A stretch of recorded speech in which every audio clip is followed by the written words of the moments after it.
Carpinus caroliniana, the American hornbeam.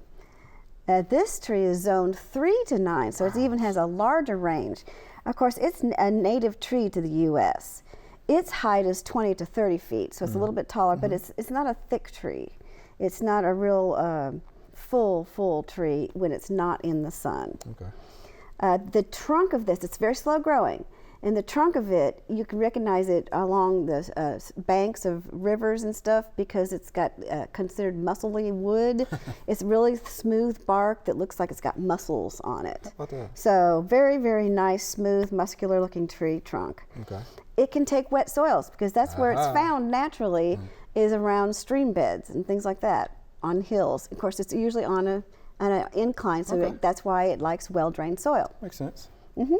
Of course, partly shady area is best, and in the fall it has some nice fruiting. They're 2 to 4 inches long and they hang down, and it's called an infructensis that's 2 to 4 inches long. I've seen those.